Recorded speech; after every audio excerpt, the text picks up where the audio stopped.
வணக்கம். புதுசாக YouTube channel நடத்துகிறவங்களுக்கு மட்டும் இந்த தகவல். புதுசாக ஓப்பன் பண்ணுறவங்க எல்லாரும் ஒரு மிஸ்டேக் பண்ணிவிடுவாங்க. எப்படி இருந்தாலும் அந்த மிஸ்டேக் பண்ணக்கூடாதுன்றதுனால இந்த தகவல் சொல்கிறேன். ஒரு கம்யூனிட்டி பற்றி ஏதோ ஒரு சேனல் எடுத்து போட்டிருக்காங்கன்னா அதை எடுத்து நம்ம சேனலில் போடக்கூடாது. ரெண்டாவது, நம்மளும் ஒரு கம்யூனிட்டி பற்றி பேசியும் போடக்கூடாது. அப்படி போடுறதுனால பல விளைவுகள் வருது. அவங்க லாக் பண்ணுறாங்க, யூடியூப்பில் லாக் பண்ணிவிடுவாங்க. அல்லது அவங்க அந்த கம்யூனிட்டிக்கார் பார்க்குறாங்க இல்லையா, அவங்க நமக்கு அந்த மெசேஜ் அனுப்பிச்சு லாக் பண்ணுங்க இதை அப்படின்ட்டு அவங்க யூடியூப்புக்கு முறையிடுறாங்க.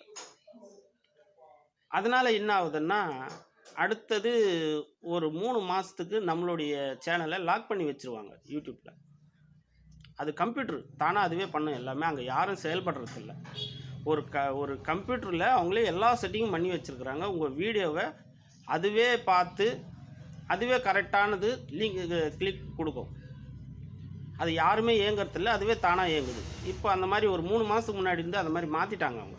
அதுக்கு முன்னாடி இருந்தது. இப்போ புதுசாக புது இதெல்லாம் சிஸ்டம்லாம் கொண்டு வந்து யூடியூப்பை எப்படி நடத்தணுமோ அந்த மாதிரி கண்ட்ரோலாக நடத்துறதுக்கு உண்டான நேரான பாதை என்னவோ அதை பண்ணி வச்சுருக்குறாங்க. இப்போ நம்ம அதை தெரியாமல் என்ன பண்ணிடுறோன்னா, ஏதோ ஒரு வீடியோ எடுத்து போட்டோம்னா நமக்கு ஃபஸ்ட்டு வார்னிங் 3 மாதம் ஃபஸ்ட்டு வார்னிங். 2வது வார்னிங்கிலே இல்லை.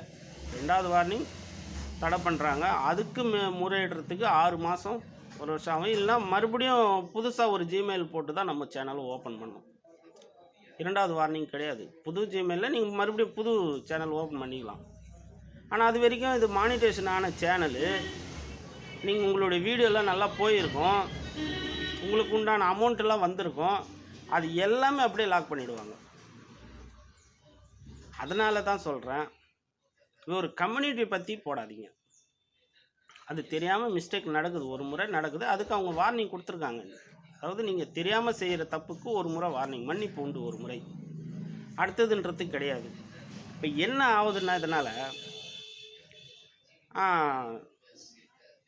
உங்களுக்கு அவங்க வார்னிங் கொடுத்து அப்ளை பண்ணி மறுபடியும் இது பண்ணி விட்டுறாங்க, லாக் எடுத்து விட்டுறாங்க. போயிட்டு இருக்கு. அவங்களே மெசேஜ் அனுப்புகிறாங்க. உங்களுக்கு உண்டான வீடியோ என்னங்கிறது அவங்களே அனுப்புவாங்க. எப்போ 3 மாதம் லாக் பண்ணி ஓப்பன் பண்ணி விட்டுறாங்க இல்லையா, அப்போது அவங்க அனுப்புவாங்க. உங்களுக்கு உண்டான வீடியோ இந்த மாதிரிங்க, இந்த மாதிரி ஒரே மாதிரியே போடுங்க அப்படின்ட்டு அவங்களே அனுப்புவாங்க. ஒரு கல்யாணம் சம்மந்தப்பட்டதா, கல்யாணம் சம்மந்தப்பட்டது. ஒரு பட்டிமன்றம் சம்மந்தப்பட்டதா, பட்டிமன்றம் சம்மந்தப்பட்டது. ஒரு காமெடி சம்மந்தப்பட்டதா, காமெடி சம்மந்தப்பட்டது. இப்படி உங்களுக்கு உண்டானது என்னவோ, உங்களுக்கு மானிட்டேஷன் ஆகும்போது உங்களுடைய சேனலுக்கு அவங்களே இந்த சேனலு காமெடி சேனலு, இது ஃபேமிலி சேனலு, இது விளையாட்டு சேனலு அப்படின்னு ஒன்று அவங்களே பிரித்து உங்களுக்கு மானிட்டேஷன் பண்ணுறாங்க. எந்த கேட்டகரியில் நீங்கள் போகிறீங்கன்றது அவங்க அனுப்புவாங்க. அப்போது அதை பார்த்து நீங்கள் கரெக்டாக என்ன பண்ணுறீங்க, அதை ஒரே பாதையில் போட்டுருங்க. அப்படி போட்டிங்கன்னா உங்களுக்கு நல்ல வரவேற்பு உண்டு.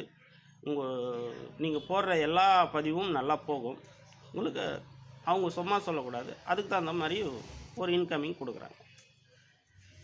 இப்போ அந்த தவறு யாரும் செய்யக்கூடாதுன்றதுனால கம்யூனிட்டி பற்றி மட்டும் போட்டுறாதீங்க. பல கம்யூனிட்டி போட்டதுனால பல பேருக்கு இந்த விளைவுகள் வந்திருக்கு. மேலும் இந்த யூடியூப்பை பற்றி தகவல் உங்களுக்கு தெரியறதுக்கு என்னுடைய டிஸ்கிரிப்ஷனில் போயிட்டு, என்னுடைய இணையதளத்தில் போயிட்டு நீங்கள் பார்க்கலாம். அதுக்குண்டான வழிகள்லாம் அதில் இன்னும் சொல்லியிருக்கிறேன். நிறைய வீடியோ போட்டிருக்கிறேன். நன்றி, வணக்கம்.